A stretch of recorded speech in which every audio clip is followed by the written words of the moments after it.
আমি এক কথায় বলতে চাই, কোনদিন এই দেশে কেউ যেন এই চেতনার বিক্রি না করে। কিসের ৭১, কিসের ৪৭, কিসের ৫২, ২৪ আনতে পারেন না? এখন থেকে এই দেশে যদি কেউ কোনো কথা বলে ২৪ নিয়ে কথা বলা লাগবে। যেগুলো মীমাংসিত ইস্যু, এই বিষয়গুলো নিয়ে সামনে আসলেই বলবেন এটা হাসিনার দালাল। আপনি কোন কারণে সেই ৫৪ বছরের আগের ইতিহাসটি নিয়ে আনেন? আপনি ওই সময় কয় কেজি ছিলেন বলেন? আপনি তো কেজি না, আপনার মা বাবার বিয়েও হয়নি। আমি আশা করব আমি কি ইঙ্গিত দিয়েছি আপনি বুঝেছেন, কারণ এই কয়জন মানুষ না, এটা রেকর্ড হচ্ছে, সারা পৃথিবী যাচ্ছে। সবাইকে উদ্দেশ্য করে বলতে চাই, এই দেশে যদি কেউ সামনে রাজনীতি করতে চান ২৪ নিয়ে রাজনীতি করা লাগবে। এখনো পর্যন্ত অনেকে ২৪কে স্বীকার করে না। এই যে ফজু পাগলা একজন আছে কিশোরগঞ্জের, আসলে একটা পাগলা। ওরে মনে হয় বাইরে রাখা এখন এই দেশের জন্য সমস্যা হয়ে দাঁড়িয়েছে। ওরে রাখা দরকার পাবনায়। তাও পাবনায় যেখানে সেখানে হবে না, হেমায়েতপুরে রাখা লাগবে। এক কথা বলছেন, ওই রকম মাথা নিয়ে বাইরে থাকলে তো সমস্যা করবে। আবার বলে আমি বীর মুক্তিযোদ্ধা। তা আপনি যদি ৭১-এ যুদ্ধ করে বীর মুক্তিযোদ্ধা হন, এই ২৪ সালে যারা যুদ্ধ করেছে এরাও তো বীর মুক্তিযোদ্ধা। এদের কথা মানতে চান না কোন কারণে? না, আর চেতনা বিক্রি করা দেশে চলবে না। চেতনা এখন আমাদের ২৪-এর, যে ২৪ নিয়ে ২৭৩২ জন মানুষ জীবন দিয়ে গেল, এদের জীবনের মূল্য সামনে দেখানো লাগবে। এরা জীবনটা এই জন্য দিয়েছিল যে আমাদের দেওয়ালে পিঠ ঠেকে গেছে বৈষম্যের শিকার হতে হতে। অথচ ১৫.৫ বছরে আমরা দেখেছি বহু মানুষ এরপরে ওই ভাঙ্গা হাড়ি শুধু বাজিয়েছে। সামনে এই কাজ যারা করবে, আল্লাহর কসম তারাও হাসিনার মতো মরবে। সব বাদ দিয়ে দেন, আপনি ২৪কে ধারণ করিয়ে গিয়েছেন, দেশটা দাঁড়িয়ে যাবে। মালয়েশিয়া, সিঙ্গাপুর মাত্র ২০০৪ সালের পর থেকে তারা দাঁড়িয়ে গেল। কতগুলো দেশ ঘুরে আসলাম, তারা আমাদের পরে স্বাধীন হয়ে দাঁড়িয়ে গেছে। আর ৫৪ বছরে আমরা দাঁড়াতে পারি না, শুধু ওই পেছনের ইস্যু টেনে আনার কারণে। আপনি যাদের উপরে দোষ দেন, মন থেকে বলেন তো, এই মানুষগুলো কি একটাও ৭১-এর অপরাধী আপনি খুঁজে পাবেন না? এই দেশে যারা এখন ইসলামী রাজনীতি করে, আপনি একটা মানুষকে দেখান যে এই লোকটা ৭১-এর অপরাধী ছিল। আর অপরাধী মানুষ কখন হয়? যখন কাজ করে। জামাত ইসলামের উপরে যে দোষ দেওয়া হয়, আরে ভাই ৭১ সালে এই মানুষগুলো তো যুদ্ধ করে নাই, যুদ্ধ করলে নাই যুদ্ধ অপরাধী হয়। যুদ্ধ অপরাধীর সংজ্ঞা জানেন আপনি? যুদ্ধ করলে সেই লোকটা নাই যুদ্ধ অপরাধী হবে। এরা তো যুদ্ধ করেও নাই, সাপোর্টও দেয় নাই, কোন দেশের পক্ষে ছিল না। আজ আপনি এই ৫৪ বছর পরে যেটা বুঝছেন, এই মানুষগুলো ৫৪ বছর আগে ওইটা বুঝেছিল। ভারত এখন মসজিদ ভাঙে। ভারত এখন কতগুলো মসজিদ ভেঙেছে দেখেছেন? ওয়াকফ আইনের নামে তারা মুসলমানদের হাজার হাজার বিঘার সম্পত্তি সব অবৈধভাবে নিয়ে নিচ্ছে। তামাম দুনিয়ার মানুষ এখন দেখছে যে বাংলাদেশের সবচাইতে বড় শত্রু এই ভারত। এটা আমরা এখন দেখে ২৪-এর যারা আছি সব এখন এক বাক্যে, যেমন পাকিস্তানের পক্ষে, ভারতের বিপক্ষে। ওই সময় জামাত ইসলামী বাংলাদেশ বুঝেছিল ওরা যা করতে চায়, এ দেশটাকে ওরা অঙ্গরাজ্য বানিয়ে ফেলবে। আমরা তো গোলাম হতে চাই না। কোরআনে কারিমে আল্লাহ জানিয়েছেন, ফালাকতাহামাল আকাবাতা ওয়া মা আদরাকা মাল আকাবা ফাক্কু রাকাবা আও ইতামুন ফি ইয়াউমিন যি মাসগাবা।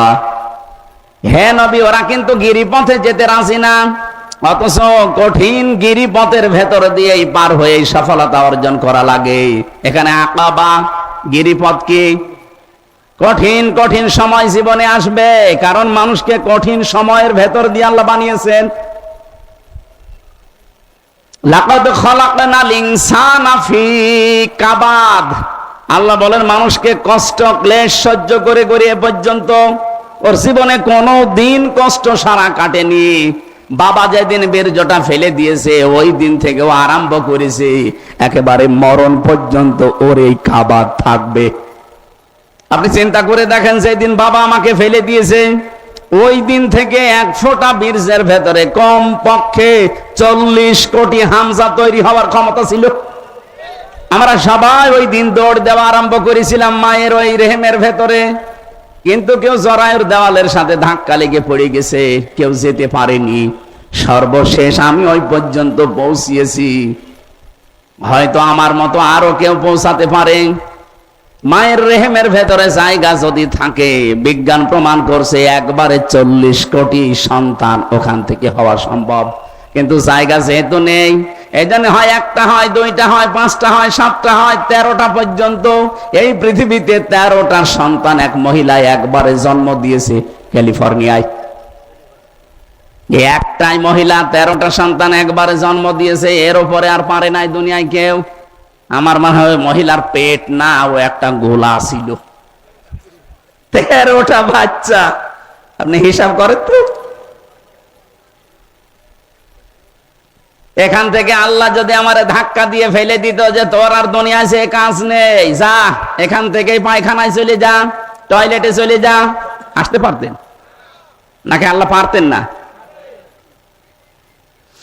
8, 5, 13টা জিনিস যখন এক করে দিলেন, এই কঠিন মুহূর্ত গুলো পার না করলে জীবনে সফলতা আসবে না। এই জন্য আল্লাহ প্রশ্নবোধক চিহ্ন দিয়েছেন, ওমা আদরাকা মাল আকাবা। হে নবী, আপনি কি জানেন আকাবা কি? এই গিরিপথ কি? এটা আল্লাহ নিজে এবার ব্যাখ্যা করছেন। ফাক্কু রাকাবা, এই কঠিন কাজগুলো আসলে একটা কঠিন, এটা দাসত্ব মুক্তির কাজ হাতে নেওয়া লাগে। কিসের দাসত্ব? এই ভালো করে শুনবেন, গুরুত্বপূর্ণ তথ্য এখান থেকে আসবে। ফাক্কু রাকাবা দিয়েছেন। আল্লাহ পাক বলতে চান, যারা সফল হতে চাও দুনিয়া আখেরাতে, তাদের এই কাজগুলো হাতে নেওয়া লাগবে। 1 নম্বরে তোমরা মানুষকে দাসত্ব থেকে মুক্ত করবে। এই আয়াতটা যেহেতু 1500 বছর আগে নাজিল হওয়া, তাফসিরে ইবনে কাসিরের ভেতরে দেখবেন এই জায়গাতে শুধু দেওয়া আছে ওই জামানায় যারা দাস দাসী ছিল তাদেরকে মুক্ত করুন। কিন্তু আধুনিক তাফসির গুলো যে শুধু দাস দাসী না, ফাক্কু রাকাবার ব্যাখ্যায় লেখা আছে মানুষের তৈরি করা আইন কানুন থেকে, এমনকি মানুষের দাসত্ব থেকে মুক্ত করার জন্য যারা কর্মসূচি হাতে নেয় তারা সফল। এই বাংলাদেশে কে এই কর্মসূচি হাতে নিয়েছে? আপনি নিজের বিবেককে জিজ্ঞাসা করেন। খালি উল্টা পাল্টা ফতোয়া দিলে হবে যে এদের আকীদা ভালো না আকীদা খারাপ? কি আকীদা খারাপ দেখেছেন আপনি? আমি কোরআন শরীফ মাথায় নিয়ে বলতে পারি গ্যারান্টি দিয়ে, 100% গ্যারান্টি দিয়ে, বাংলাদেশে জামাত ইসলামীর আকীদা হচ্ছে দেশ আল্লাহর, আইন চলবে আল্লাহর। এর বাইরে যদি জামাত ইসলামী বাংলাদেশের আকীদা থাকে, ওটা তালাক দিয়ে এক্ষুনি চলে আসেন। যারা আছে কেউ যদি জামাত ইসলামের এখানে থাকে, জিজ্ঞাসা করে দেখেন, এই মুরব্বীকে জিজ্ঞাসা করেন, যদি জামাতের লোক হয়ে থাকে যে জমিন আল্লাহর, আইন চলবে আল্লাহর, এইটাই জামাতের আকীদা, আপনি বলেন তো এর বাইরে আকীদা আছে? ওই রকম আকীদা আমরা যদি পোষণ করে থাকি যে জমিন আল্লাহর, আইন চলবে মানুষের, ওই রকম দলে লাঠি ঝাঁটা দিয়ে চলে আসেন, কোনো দরকার নেই দল করা।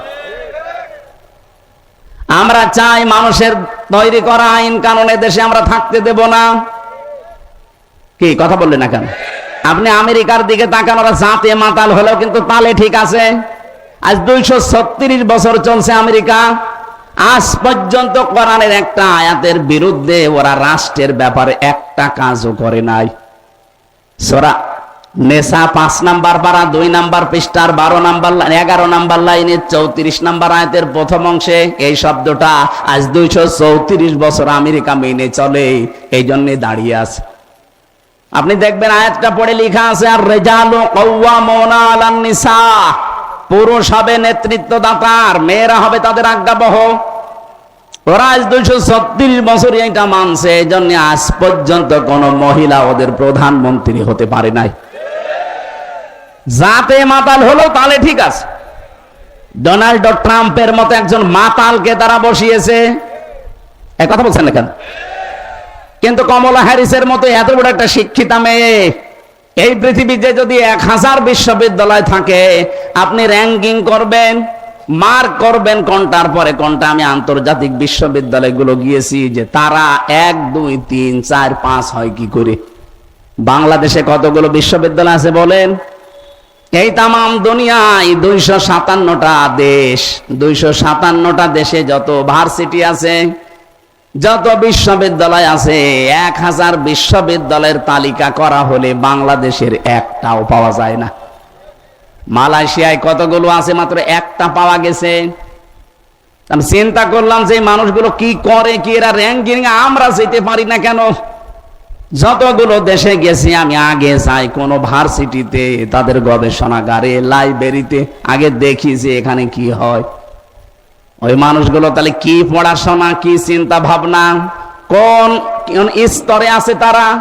র্যাঙ্কিং এ 1000-এর ভেতরে আমরা নেই, র্যাঙ্কিং এ 3-এর ভেতরে, 1 2 3-এর ভেতরে যেটা আছে এই তামাম দুনিয়ায়, তার ভেতরে কমলা হ্যারিসের পড়াশোনা। কোন জায়গায়, কোন স্তরের মানুষ এই মহিলা, অথচ তারে আমেরিকা আজ পর্যন্ত দেখেন তারে জনপ্রিয় কম নাও মহিলা, কিন্তু প্রধানমন্ত্রী বানাতে রাজি না। ট্রাম্পের মতো একটা মাতালকে বানিয়ে রেখেছে থাক, কারণ ট্রাম্প হচ্ছে পুরুষ আর ওইটা মহিলা। নবীজির হাদিসে এদের পক্ষে একটা হাদিস এসেছে, বিশ্বনবী বলেন, লা ইয়াফলিহা কওমুন আল্লাহু আমরহুম ইমরাতুন, বুখারী শরীফের হাদিস। ওই জাতি কখনো সফল হচ্ছে না, হবে না, যেই জাতির নেতৃত্বে কোনো মহিলা বসে আছে। এই ষড়যন্ত্র ওরা আজ পর্যন্ত করে না, এই জন্য দাঁড়িয়ে গেছে। নিজেরা মানে না, কিন্তু আমাদের উপরে ষড়যন্ত্র 54 বছরে চাপিয়ে রেখেছে। এখনো অনেকে চেষ্টা চালাচ্ছে আবার চাপাবে। আমি ইঙ্গিত দিলাম, আপনি বুঝতে পেরেছেন কিনা জানি না, না পারলে এদিকে আসেন, কানের নিচে এমন জোরে 2টা দেব, সব বুঝে ফেলবেন। হুজুর আমি বুঝি না।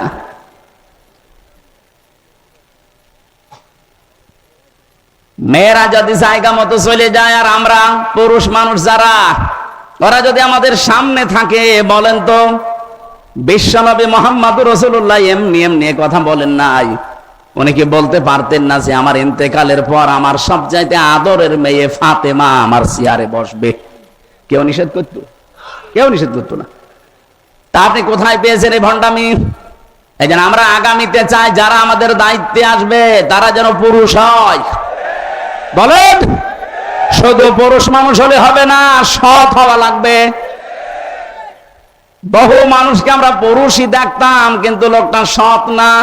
এই জন্য সালমান এফ রহমানের মতো দরবেশ, ওর মাথার চুল থেকে পায়ের স্যান্ডেল পর্যন্ত পুরা সাদা, আমার মনে হয় ভেতরেও সাদা। না, আমি মাঝে মাঝে মামলার হাজিরা দিতে যেতাম, ওই শয়তানরে দেখতাম আমার মাজায় দড়ি লাগিয়ে, হাতে পেছনে হ্যান্ডকাপ লাগিয়ে, ডান্ডা বেড়ি দিয়ে পায়ের সাথে, ওপরে ওই যে হেলমেট দিয়ে, বুকের সাথে যখন ওই কি কি লাগায় যেন বুকে, বুলেট প্রুফ জ্যাকেট। বলেন তো কি দৃশ্য লাগে ওই সময়। মাজায় দড়ি দিয়ে যখন আমার এই যে ছাগলের মতো, গরুর মতো টেনে নিয়ে যেত, দেখেছি আমি নিজে কয়েকদিন ওই শয়তান দাঁড়িয়ে দাঁড়িয়ে টিপ্পনি কাটে। এখন ওর যা হচ্ছে, আমরাও যদি বলি যা হচ্ছে ঠিকই হচ্ছে। এত বড় একটা ভালো মানুষ মনে হয়তো না যে দরবেশ, নামই কেউ জানতো না, নাম জানতো যে দরবেশ, অথচ 36,000 কোটি টাকা চুরি করিস।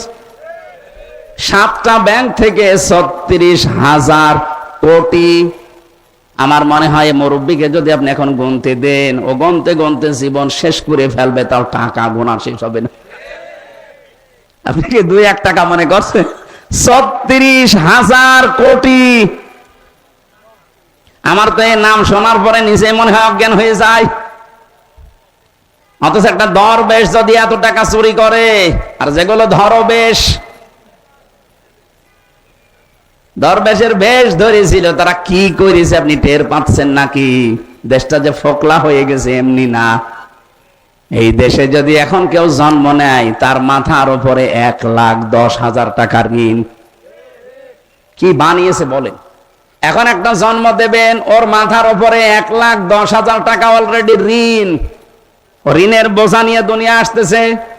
অথচ যারা এটা দিয়ে গেল, দেখেন তাদের দিকে। কয়েকদিন আগে সিঙ্গাপুরে ছিলাম, যে তো আমাদের হোটেলে ওঠা লাগে, হোটেল থেকে নিচে নামলে দেখি 2 শয়তান বসে আছে। কি গো?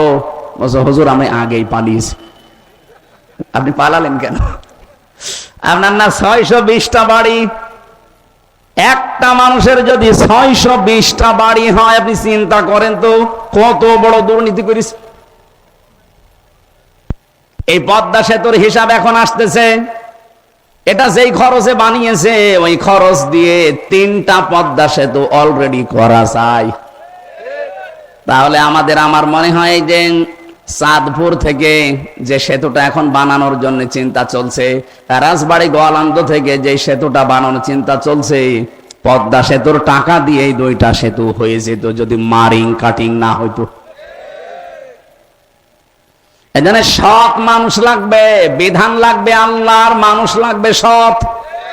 বলেন, আপনি কি মনে করছেন এই স্লোগানটা এরা বানিয়েছে? আল্লাহর আইন চাই, সৎ লোকের শাসন চাই, জীবনও না। সূরা বানী ইসরাইল 15 নম্বর পারা 9 নম্বর পৃষ্ঠা 2 নম্বর লাইনের 82 নম্বর আয়াতটার বাংলা অর্থ এই স্লোগান, অনুনাজ্জিলু মিনাল কুরআনি মা হুয়া শিফাউ ওয়া রাহমাতুল লিল মুমিনিন ওয়া লা ইয়াজিদুজ জালিমিনা ইল্লা খাসারা। বলেন আল্লাহু আকবার। শুধুমাত্র স্লোগান না, আল্লাহর কসম আমি নিজে দেখেছি এই দেশে যে মার্কাটা তারা নেয়, দাড়ি পাল্লা, এই মার্কাটা আল্লাহ কোরআনে দিয়েছে। লাকাদ আরসালনা রুসুলানা বিল বাজ্জিনাত ওয়া আনজালনা মাআহুমুল কিতাবা ওয়াল মিজান। আল্লাহ বলেন 3টা জিনিস দিয়ে আমার রাসূলদেরকে আমি দুনিয়ায় পাঠিয়েছিলাম। 1 নম্বরে তাদেরকে আমি কিতাব দিয়েছি, 2 নম্বরে তাদেরকে আমি মুআজিজা দিয়েছি, 3 নম্বরে তাদেরকে আমি ন্যায় এবং ইনসাফের প্রতীক দিয়েছি, যার নাম আমরা মিজান বলি, বাংলা বললে দাড়ি পাল্লা। তারা যে মার্কাটা নিয়েছে, এইটাও তো সূরা হাদীদের 25 নম্বর আয়াতের মাঝের অংশে। এই মার্কাটার ভেতরে কি আছে? লিয়াকুমান নাসু বিল কিসতি। এই লাম ব্যবহার করা হয় 13টা অর্থে। যারা বসে জিজ্ঞাসা করেন লিয়াকুমান নাসু বিল কিসতি, আমি আল্লাহ চাই তারা যেন এই মিজান দিয়ে, দাড়ি পাল্লা দিয়ে, ন্যায় এবং অন্যায়ের মানদণ্ড দিয়ে পৃথিবীর ময়দানে ন্যায় বিচার কায়েম করে। এই জন্য বাংলাদেশের হাইকোর্টের তাকে তাকান, সামনে হাইকোর্টে ন্যায় বিচার আছে কিনা আমি জানি না, কারণ আমি নিজে যখন পাইনি আমি বলবো যে নেই। এই 3 বছর আমার মামলাটা হাইকোর্টে, জজ কোর্টে, সিএমএম কোর্টে প্রায় 30 বারের উপরে তুলেছে, একবারও জামিন দেয়নি। অথচ 5 তারিখের পরে শুধু তুলতে দেরি, জামিন না খারিজ হয়ে গেছি আমি বিচারককে জিজ্ঞাসা করতে গেলাম, জজ সাহেব এই 3 বছর তো মামলা আপনার কাছে ছিল, তখন তো বললেন না যে না, আজকে আপনি আমার মামলা দেখে বলছেন যে এর ভেতরে কোনো মাল নেই, আমি কি দিয়ে বিচার করব? জামিন না খারিজ করে দিলাম। উনি এটা আমার খাস কামরায় ডেকে নিয়েছিল। পরবর্তীতে আমি যে দেখে উনি এই কথাই বলছিল, হুজুর আপনার কষ্ট হয়েছে আমি জানি, আমার হাত বাঁধা ছিল। এই চলছিল বিচার, এই যে কোরআন শরীফ আমার সামনে, এই বিচার চলছিল যে আমার হাত বাঁধা ছিল, কিচ্ছু করার ছিল না। এদেশে আমরা যা আছি 1628 জন মানুষ দায়িত্বে ছিলাম সারা বাংলাদেশের, শুধু একজনের কথা চলতো, বাকি 1627 জন সব পুতুল আমরা। এমনকি কাওয়া কাকু এও পুতুল। ও কাওয়া আন্দাজে কাকা করতো, ওর কোনো পালস নেই, ও যা বলতো আল্লাহর ওলি ও তাই শুনতো। নিজে জজ সাহেবের কাছে আমি শুনেছি যে আমাদের কিচ্ছু কারোর হাতে নেই, সব আপনি দেখেছেন। একেবারে প্রাইমারি স্কুল থেকে সংসদ পর্যন্ত একটা জায়গা ওনার দৃষ্টির বাইরে ছিল না, সব ওনার দৃষ্টিতে চলতো। আমার মতো একটা পাতি মানুষ, আমার শরীর চলে না, আমারটা পর্যন্ত ওনার সই ছিল যে না হবে না, লাল কালি দেওয়া। চিন্তা করেন আমি কি করেছিলাম। আমি কি ওনার মেয়ের দিকে কোনোদিন তাকিয়েছি? আর ওনার যে মেয়ে, ওকে তাকানো যায়? ও ছাতার দিকে তাকিয়ে আমি করবো কি? যেহেতু আমি ন্যায় বিচার পাইনি, এই জন্য বলছে যে না, ছিল না ন্যায় বিচার। আন্দাজ ওরা মিথ্যা কথা বলতো যে আমরা ন্যায় বিচার কায়েম করছি, কিন্তু হাইকোর্টের সামনে ন্যায় বিচারের একটা পথিক দেওয়া আছে, তার নাম দাড়িপাল্লা। কি স্যার দেখেননি? এই দাড়িপাল্লা কি একদিকে পাল্লা একটু ঝোকানো আছে? আছে না, সমান্তরাল। বাংলাদেশ সরকার এই দেশের 18 কোটি মানুষকে বোঝাতে চায়, ও বাংলার মানুষেরা, যদি ইউনিয়ন থেকে শুরু করে জজকোর্ট পর্যন্ত যদি ন্যায় বিচার নাও পাও, অন্তত হাইকোর্টে আসলে ন্যায় বিচার পাবা। এই দেখো তার প্রতীক দাড়িপাল্লা। এখানটা একেবারে সমান সমান করা। এখন হালকা পাতলা ন্যায় বিচার পাওয়া যাচ্ছে, তার প্রমাণ এই যে হাইকোর্ট থেকে সুপ্রিম কোর্ট থেকেও ওসি প্রদীপের ফাঁসি অলরেডি কার্যকর হয়ে গেছে, 7 দিন সময় দিয়েছে। এই শয়তানটা আমার সাথে ছিল জেলে, আমি আর ও পাশাপাশি বসতাম জেলের ভেতরে। মাঝে মাঝে আমারে বলতো, হুজুর আমার কোনো দোষ নেই। কোনো দোষ নেই? 204 জন মেরেছেন আপনি, না কোনো দোষ নেই মানে? ক্রস ফায়ারের নাম দিয়ে আপনি বিনা কারণে জামাত আর শিবিরের আর বিএনপির লোক মিলে 204 জন আপনি নিজে মেরেছেন। আপনাকে তো 204 বার ফাঁসি দিলে অন্তত আমার গার ঝাল মেটবে না। আর আপনি আমার পাশেই বসেছেন, দূরে বসেন। এখন হালকা কিছু ন্যায় বিচার পাওয়া যাচ্ছে, যেমন তারেক জিয়াকে সাজা থেকে মুক্তি দিয়ে দিয়েছে, ডাক্তার জোবাইদা রহমানকে খালাস দিয়ে দিয়েছে, বেগম সিয়াকে খালাস দিয়ে দিয়েছে। আমরা চাই ন্যায় বিচার যেহেতু এখন চলছে, 27 তারিখে এটিএম আজহারকেও মুক্তি দেওয়া হোক। এটা চান কারা কারা দেখি? লিল্লাহি তাকবীর।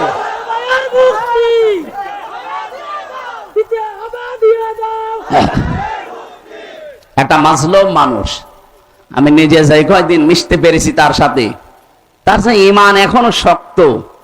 ভাই বহু আলেমকে আমি ভেতরে দেখেছি ঠিক থাকতে পারি না, মানে শয়তান তো আর বসে নেই, ভেতরে যেও ধোকা দেয়। তো তাদেরকে দেয়নি, তাদেরকেও দিয়েছে, কিন্তু মানুষটা এত শক্তি, চলতে পারে না, একা একা চলতেও পারে না, কেঁপে কেঁপে বেড়ায়, কিন্তু ঈমানটা একেবারে পাহাড়ের মতো শক্ত।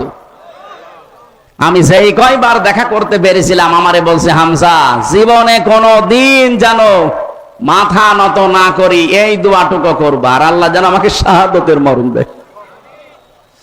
কোরআনের পাখি সারাটা জীবন দোয়া করেছিল, আল্লাহুম্মা ইন্নী আসআলুকা শাহাদাতান ফি সাবিলিক, হে আল্লাহ মরণ যদি দাও সাধারণ ভাবে দিও না, শাহাদতের মৃত্যু দিও।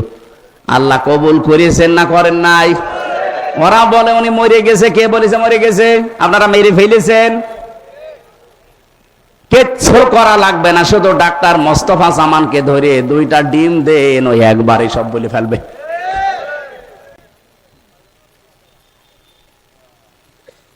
রিমান্ডে যে কষ্ট আমাদেরকে দিয়েছিল, তার 100 ভাগের 1 ভাগ যদি এই মানুষগুলোকে দেন, আল্লাহর কসম এই মানুষগুলো সব সত্য বেরিয়ে দেবে। আমার মাথার চুল থেকে পায়ের তালু পর্যন্ত 1 ইঞ্চি জায়গা বাকি নেই যেখানে টর্চার করে নাই। আমি যে চেয়ারে বসতে পারি না, খালি তো গদি আছে বলে বসে আছি, যদি কাঠ হইতো আমি 10 মিনিট পরে আমার ব্যথা শুরু হয়ে যেত। এমন এমন জায়গায় টর্চার করেছিল যেটা বউকে ছাড়া কাউকে দেখানো যায় না। মেশিন নিয়ে এসেছিল একদিন, বলছে যে এটা দিয়ে আমরা নখ তুলি। এমন সিস্টেমের মেশিন বানানো ওদের, পুলিশকে যদি দায়িত্বে থেকে থাকে জিজ্ঞাসা করেন, এই চেয়ারে বসিয়ে দেয় এভাবে। আমার আগে একজন বিএনপির ছাত্র দলের এক ভাইকে নিয়ে গেল চট্টগ্রামে বাড়ি। যাওয়ার সময় ভালো মানুষ গেল, আসার সময় দেখি বাবা মা বলে চিৎকার করছে। হাতের দিকে তাকিয়ে দেখি 1টা নখও নেই। এরকম একটা চেয়ারে একটা মানুষকে বসিয়ে দেয়। আমি একটা কথা হাফ ও মিথ্যা বলছি না, সব নিজে দেখেছি। রিমান্ডে চেয়ারের সাথে আটকে যদি বসিয়ে রাখে, তাও তো হয় ক্লিপ দিয়ে আটকিয়ে দেয় হাত আর এই গলা আর পা, আপনি নড়তেও পারবেন না। একটা ম্যাচিং নিয়ে আসার পরে ম্যাচিং একটা একটা করে তোলে না, একটা লাগিয়ে দেয় শুধু হাতের সাথে আর পায়ের সাথে, একটা করে টিপ দিলে আস্তে করে সব নখ উঠে চলে আসে। শুধু নখ উঠে আসলেও তো বাঁচা যায়, ওর উপর আবার মোল্লা সল্ট, ওই যে মিহি লবণ আছে পাতলা, ওইটা ছিটিয়ে দেয়। আমার যে অফিসার ছিল সঞ্জয় দত্ত, নিজে আমারে বলছিল, হুজুর দেলাওয়ারের নাম শুনেছেন না, ওই যে শিবিরের, ওরে আমরা লাথি দিয়েছি, বলের মতো পিটিয়েছি।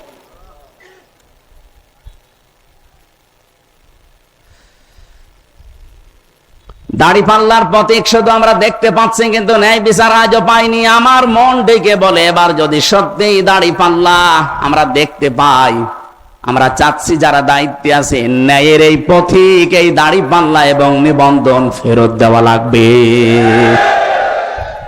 এত মানুষ জীবন দিয়েও যদি বৈষম্যের শিকার হয়ে থাকা লাগে, তা আবার কি আগস্টের 5 তারিখ আসলে আপনারা কিছু নেবেন? ভার সহ্য করতে পারবেন না? আগস্টের 5 তারিখ আসার আগে যেন দেশটা স্বৈরাচার মুক্ত যেমন হয়েছে, বৈষম্য পুরা মুক্ত হয়ে যায়। যারা উল্টা পাল্টা কথা বলেন বিভিন্ন জায়গা থেকে মাল পানি খেয়ে, তারা একটু থামেন।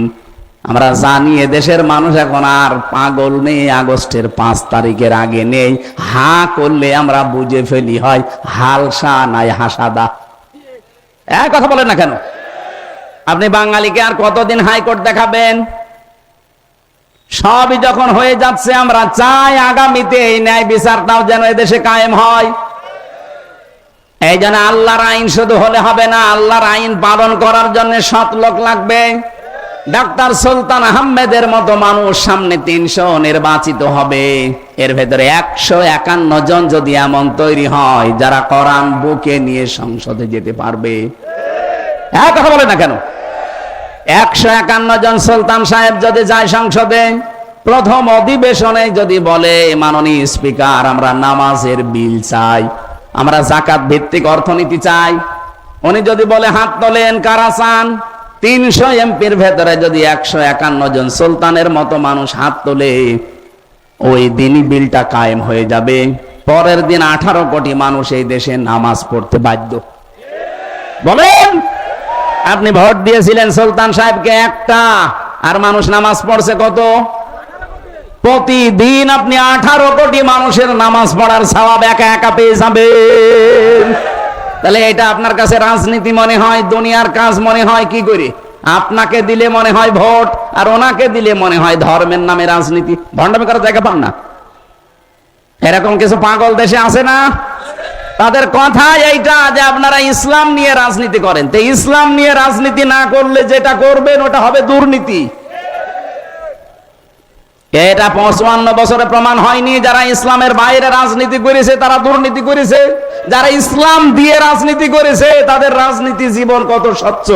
মাওলানা মতিয়ার রহমান নিজামী হাফিজাহ কি রহমতুল্লাহ আলাই, আমার কুষ্টিয়ার নিজে সাক্ষী আমি, যে চিনির মিল আছে, যে আখ সেন্টারের মিল নেই, ওটা স্বাধীনতার পর থেকে আজ পর্যন্ত কোনোদিন লাভের মুখ চোখে দেখে নাই। শুধু একবার লাভ হয়েছিল, যেইবার মাওলানা নিজামী সাহেব মন্ত্রী ছিলেন, ওই একবার। কেন বার এই 54 বছরে হয় না কেন? তার মানে দুর্নীতি হয়। কথা বলেন। এমনকি চুয়াডাঙ্গার দর্শনা যে কেরুজ মিল, চিনির মিল, এই 54 বছরে কোনোদিন লাভ হয়নি। একবার শুধু তারা লাভের মুখ চোখে দেখেছিল, যেইবার শিল্পমন্ত্রী ছিল মাওলানা নিজামী। আমি নিজে ওই সময় তখন ওখানে পড়তাম দর্শনা মাদ্রাসায়। আমার নিজের চোখে দেখা, শুনলাম যে মানুষটা সৎ হলে যে কি হয়, নিজে চোখে দেখেছি। মাওলানা নিজামী যাকে পাঠিয়েছেন, এরকম একটা ছোটখাটো মানুষকে, ছোট্ট মানুষকে পাঠিয়ে দিয়েছে। উনি এমডি, উনি রাত 3টার সময় এসে পৌঁছিয়েছে, কাউকে কিছু বলে নাই। সকাল 10টা থেকে যেহেতু ডিউটি শুরু হবে, মেন গেটে যাবার পরে দারোয়ানকে পরিচয়ও না দিয়ে চুরি করে একেবারে গোপনে এসেছে। দারোয়ানকে বলছে যে ভাই আপনার পোশাক আশাক গুলো আমারে দেন, আপনি বাড়ির কাজ করে আসেন। বলা এটা করলে আমার চাকরি থাকবে? বলে চাকরি থাকে না থাকে আমি দেখবো। গোপন কথা কিছু না বলে পোশাকটা নিয়ে বলছে আপনি ভেতরে থাকেন, এই রুমের ভেতরে আমি দাঁড়িয়ে থাকবো এই গেটের সামনে। গেটের সামনে দিয়ে একটা একটা করে আসে, গাড়ি ঢুকিয়ে দেয়, জিজ্ঞাসা করে ঠিক আছে, হ্যাঁ ঠিক আছে। 10টার সময় অফিস একজন এসেছে, 11:40-এ ওই সময় উনি গেট বলছে না খোলা যাবে না, এই গেট খোলা যাবে না, দারোয়ানের এত ক্ষমতা, আমি এই পুরো প্রতিষ্ঠানের 3 নাম্বার দায়িত্বে আছি, এত বড় একজন মানুষ আমার ঢুকতে দেবেন না? না স্যার, আপনাকে আজকে ঢুকতে দেওয়া যাবে না, কারণ সময় এখন 11:40 বাজে আর আপনার 10টায় আসার কথা। সময়ের জ্ঞান তোমার কাছে শেখা লাগবে। তুই তোকারি করেছে, গালি মন্দ দিয়েছে, রাগ হয়ে গেছে তো ঢুকতে দেয় না। তখন আর কি করবে, বাধ্য হয়ে শেষে বাবা মা তুলে গালি দেবে, এমন পর্যায়ে বলছে ঠিক আছে স্যার আপনি যান। দারোয়ানকে বলছে বেটা এবার তোর পোশাক আশাক নিয়ে তুই দায়িত্বে থাক। চলে গেছে ওনার অফিসে, যে ডাক দিয়েছে যে ওই লোকটাকে ডাক দেয়, ওই অফিসারকে, এসে দেখছে যে তাকে আমি দারোয়ান বলে এতক্ষণ গালিগালাজ করে আসলাম, সেই লোক এখন এমডির চেয়ারে। গত রাত 3টায় এসে পৌঁছিয়েছে, গোপনে কেউ জানে না। পৌঁছিয়ে শেষ ওনারে বলছে আপনি বসবেন না, দাঁড়ান। আপনার মুখে যে আধা হাত দাঁড়িয়ে দাঁড়িয়ে আপনার জন্য না, কারণ এই দাঁড়িয়ে যিনি রেখেছিলেন তিনি জীবনে কোনোদিন কাজে ফাঁকি দেননি। কথা বলছেন? আপনি এত বড় জব্বা গায়ে দিয়ে এসেছেন, এই জব্বা আপনার জন্য না, কারণ এই জব্বা যিনি গায়ে দিতেন মুহাম্মদুর রাসূলুল্লাহ কোনদিন এরকম কাজে ফাঁকি দেননি। আপনি আমার শুধু পোশাক আশাক দেখেই খারাপ ধারণা করেন, আমার সাইজ ছোট এই জন্য রাগ হয়। আরে ভাই তাকওয়া তো শুধু পোশাকের ভেতরে না, দাড়ির ভেতরে না, টুপির ভেতরে না, তাকওয়া হচ্ছে অন্তরে। আজকে যদি এইটা আমরা ঠিক করতে পারতাম, এরকম সৎ মানুষ বাংলাদেশে খুব বেশি না, মাত্র 1628 জন তৈরি হয়ে যায়, এই দেশটা আল্লাহর কসম মালয়েশিয়ার মতো দাঁড়িয়ে যাবে। আমার কুষ্টিয়া বিশ্ববিদ্যালয়ের বড় ভাই ম্যাজিস্ট্রেট আব্দুল জব্বার মন্ডল, রাজশাহী বাড়ি, বাগমারা থানায়, দেখেছেন না চমক দেখিয়ে দিয়েছে, তারপরও তার পেছনে সেরকম ব্যাকআপ নেই। যদি ব্যাকআপ থাকতো, আর এই মানুষগুলো যা করতে আরম্ভ করেছে, এই সৎ মানুষ যারে বলে, আল্লাহর আইনগুলো দিয়ে যদি সততার সাথে চালাতে পারতো, মাওলানা নিজামী মন্ত্রী হওয়ার পরে যেমন 36 টাকা ফেরত দিয়েছে, বাংলাদেশেও বাজেট শেষ করে টাকা ফেরত দিত। এমনি আল্লাহর আইন চাই, সৎ লোকের শাসন চাই বলি নাই, বলেছি এই কারণে আমরা চাই আগামী বছরে আগামী নির্বাচনে সুলতান আহমেদের মতো মানুষ যেন 300-র ভেতরে 151 জন কোরআন বুকে নিয়ে যেতে পারে। এটা যদি কারো কাছে রাজনীতি মনে হয়, হ্যাঁ এটা আমার রাজনীতি, আপনার যা ভালো লাগে করেন। যদি মনে হয় এটা দুনিয়ার কাজ, হ্যাঁ এটাই দুনিয়ার কাজ। এটা যদি ধর্ম ব্যবসা মনে হয়, এইটাই আমার ধর্ম ব্যবসা। আমি চাই এ কোরআনকে এনার মতো মানুষ বুকে নিয়ে যাবে সংসদে। এক কথা বলেন না কেন?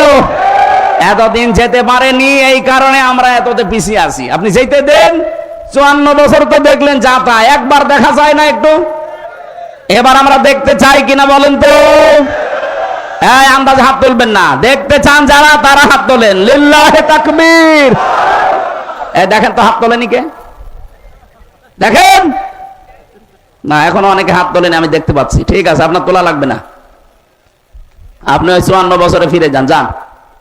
কিন্তু এবার বাংলাদেশে আমরা যা দেখলাম, জরিপ, আন্তর্জাতিক জরিপ গুলো দেখেন, আগস্টের 5 তারিখের আগে এই দেশে মাত্র 100 জনের 15 জন মানুষ বলতো যে আমরা এই দেশে রাষ্ট্রীয় ভাবে ইসলাম চাই। তার ভেতরে সুলতান সাহেব একজন, মাত্র 15 জন। জিজ্ঞাসা করে দেখেন ওনারে, উনি রাষ্ট্রীয় ভাবে ইসলাম চাই কিনা।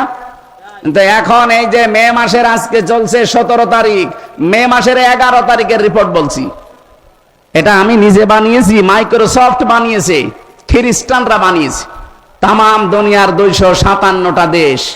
এই বাংলাদেশের রিপোর্ট হচ্ছে, এখন এই দেশে 100 জনের 77 জন মানুষ বলছে আমরা রাষ্ট্রীয় ভাবে ইসলাম চাই। কারণ মানুষ এখন বুঝে ফেলেছে, গোবিন্দ পরামানিকের মতো হিন্দু ওই বেটা বলছে যে ইসলাম যদি এ দেশে কায়েম থাকে, তাহলে আমরা অন্য জাতির মানুষেরা সবচাইতে বেশি নিরাপদে থাকতে পারবো। এমনি বলছে না, বাস্তবতা বুঝে বলছে। আমরা এটা চাই না বলেন তো?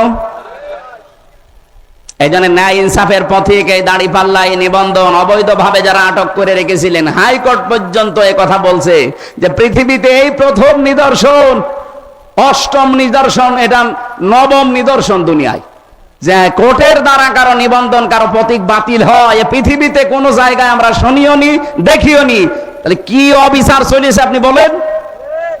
এই বৈষম্য আর থাকতে দেওয়া যাবে? আগামীতে চাই এগুলো ফেরত দিয়ে দেন। জনগণ যারে চাইবে সে যাবে, জোর করে গেলে যে টিকে থাকা যায় না। যারা 41 সাল টার্গেট দিয়েছিল গেছে? বলেন বলেন না, টার্গেট দিলে সব হয় না।